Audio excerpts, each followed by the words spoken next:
Olá, queridos. Quero começar esse vídeo fazendo um apelo a você, tá? Porque eu gostaria da sua ajuda para fazer com que esses vídeos alcancem mais pessoas. Eu peço a você que ainda não é inscrito, né? Tem ouvido, tem acompanhado os vídeos, mas não é inscrito, que se inscreva nas minhas redes sociais. Tem aí o Instagram, tem o meu perfil pessoal, tem o perfil da igreja. Tem o Facebook também com o meu perfil pessoal e o perfil da igreja, e tem também o meu YouTube, tá bom, queridos? Então vá lá, se inscreva. Se você puder curtir, curta. Se você puder compartilhar, compartilhe. Se você puder comentar, comente, porque todas essas atitudes fazem com que os algoritmos das redes sociais digam que esse vídeo é importante, tá bom?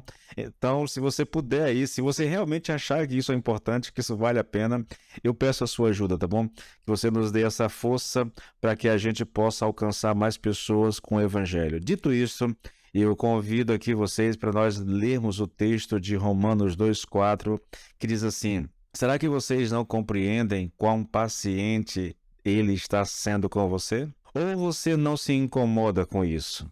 Não vê que ele tem esperado todo esse tempo sem castigá-lo a fim de dar tempo para que abandone o pecado? Sua bondade tem a finalidade de levá-lo ao arrependimento.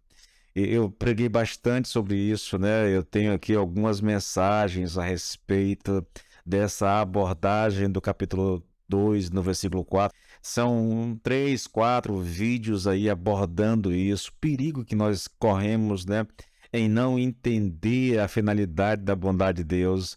E eu deixo isso assim, querido, como uma mensagem de reflexão mesmo, tá? Às vezes nós entendemos mal o agir de Deus, a maneira como Deus está se portando, e nós entendemos mal esse agir de Deus, essa paciência de Deus, e muitas vezes nós usamos a bondade de Deus como uma espécie de passaporte para o pecado. É estranho dizer isso, mas é verdade, tá bom? Veja, o fato de que os judeus, eles interpretaram mal a palavra de Deus, querido, fez com que eles não entendesse a finalidade da bondade de Deus. Eles pensavam que a bondade de Deus significava uma espécie de complacência, sabe? É uma espécie de tolerância de Deus, quando na verdade a retenção da ira tinha o propósito de levá-los ao arrependimento. E eu quero chamar sua atenção para isso. Esse versículo 4 aqui, eu vou ler ele mais uma vez agora usando as palavras, porque ele traz aqui algumas palavras que são poderosas demais, sabe? Olha só, eu li uma tradução um pouco mais contemporânea, agora eu vou ler na tradução que eu uso para estudo, porque a partir dessa tradução eu vou fazer aqui uma reflexão a respeito dessas palavras que Paulo usa aqui. E eu quero mostrar a vocês, querido, como cada palavra aqui é pensada, é escrita com um propósito específico, sabe? É muito interessante isso, é muito curioso, na verdade, e ao mesmo tempo para mim, assim, tremendo, é algo assim, quase que sobrenatural, e é sobrenatural, né? Porque é inspirado pelo Espírito, mas é de uma grandeza, querida, a maneira como é construído o versículo. Olha o que Paulo diz: olha, ou desprezas a riqueza da sua bondade e tolerância e longanimidade, ignorando que a bondade de Deus é que te conduz ao arrependimento. Eu queria fazer uma abordagem a respeito das palavras usadas nesse versículo por Paulo, tá bom? E a primeira dessas palavras aqui é a palavra despreza. Ela significa menosprezar, desdenhar. A pergunta que a gente faz é: como nós podemos desprezar a bondade e o amor de Deus? A gente vai ver isso, e aqui eu quero citar aqui uma espécie de resumo de outras reflexões que eu já fiz, né? Porque eu vou falar dos argumentos que tanto os judeus como o homem moderno, eles utilizam na tentativa de se livrarem da doutrina do juízo e da lei de Deus. Quais são esses argumentos? Primeiro, os argumentos que os judeus usavam, tá bom? Eles diziam: nós somos judeus, nós somos especiais, Deus, né? Nós temos a circuncisão, nós temos a lei, são os argumentos que eles usavam. E os argumentos modernos: Deus é bom, Deus nos ama, se Deus não castiga o pecador na hora em que comete o pecado, com certeza não castigará depois. Se esse ensino sobre o juízo e a ira de Deus fosse verdade, ele não abençoaria pessoas pecadoras.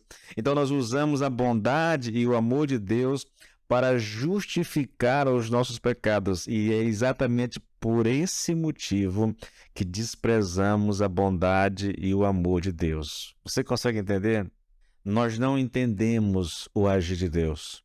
Eu venho falando demais sobre isso, eu venho tocando nesse assunto o tempo todo, porque nós não conseguimos entender a palavra de Deus, porque nós fazemos uma interpretação equivocada da palavra de Deus, nós caímos em erros grotescos e esses erros são muito perigosos porque ao invés da palavra, né, ou do estudo da palavra, me aproximar de Deus, porque eu estou interpretando errado, o estudo da palavra está me afastando de Deus.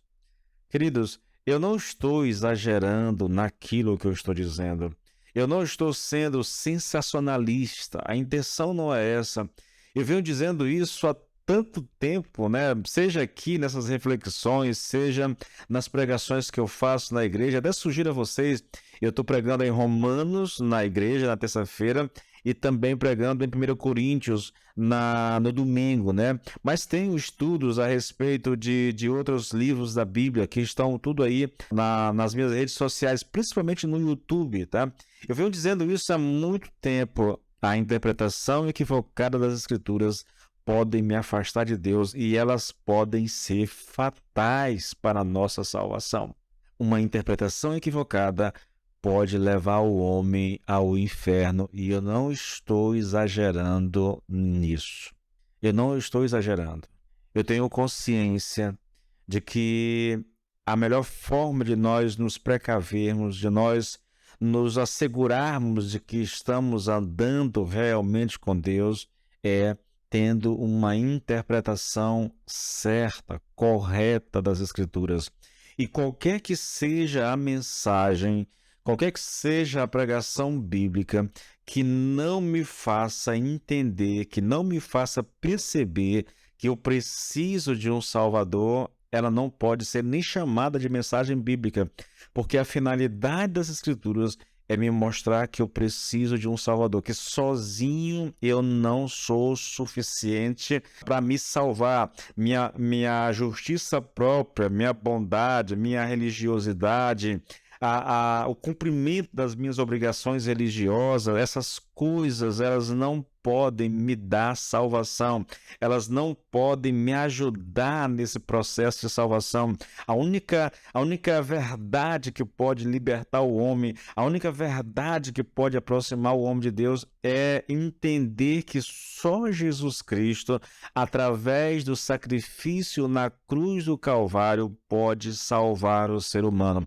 Qualquer tentativa de salvação que esteja baseado nas minhas obras, que esteja baseado na minha justiça própria, que esteja baseado na minha religiosidade, qualquer tentativa de salvação nesse sentido vai te afastar de Deus, vai te levar para distante do Senhor.